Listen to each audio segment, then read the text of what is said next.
levels right now. And I've heard statistics that, okay, 30-year-olds today have the same testosterone levels as a 60-year-old man did 30 years ago.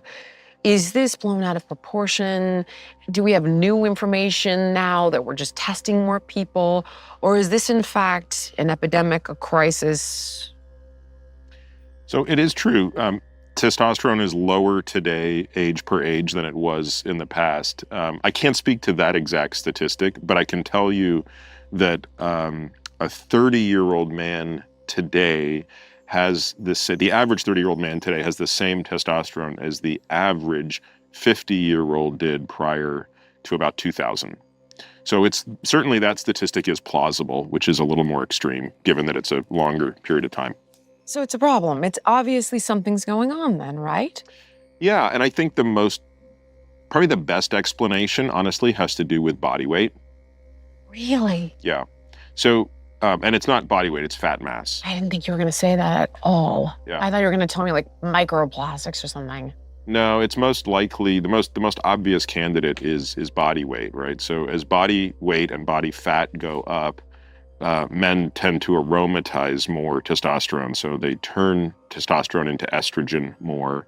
And as you do that, two things are happening. One is you're obviously siphoning off your testosterone, but estrogen also then increases the level of a protein called sex hormone binding globulin. Right. That binds most of your testosterone, so that really the only testosterone that is having its effect is the unbound part of that. So if you have a pool of 100 units of testosterone, somewhere between 97 and 98 of them get stuck to this binding globulin and another one called albumin.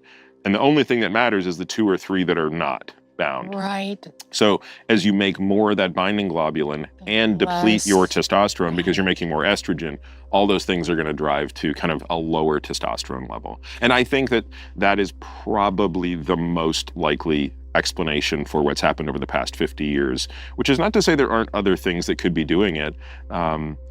If I were going to point to a second thing, I would probably point to the erosion of sleep. Quality sleep, because we make these hormones when we sleep.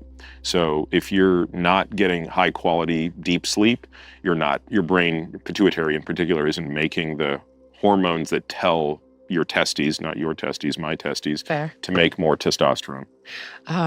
So can you tell me, first of all, what are symptoms of low testosterone? What does this look like for a man?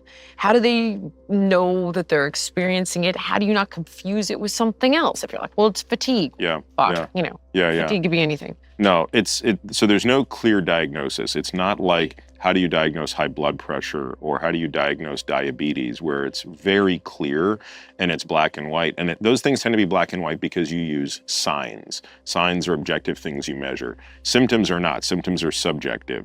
Okay. So in that sense, we have to look at the signs, which are the numbers. So the lower the testosterone level, the more likely you would say that a person is at risk of being what we call hypogonadal. Okay, that's kind of like hypothyroid I know about, right, because it was so meaning the gonads they're under functioning. Right, that's just the technical name for low T is hypogonadal.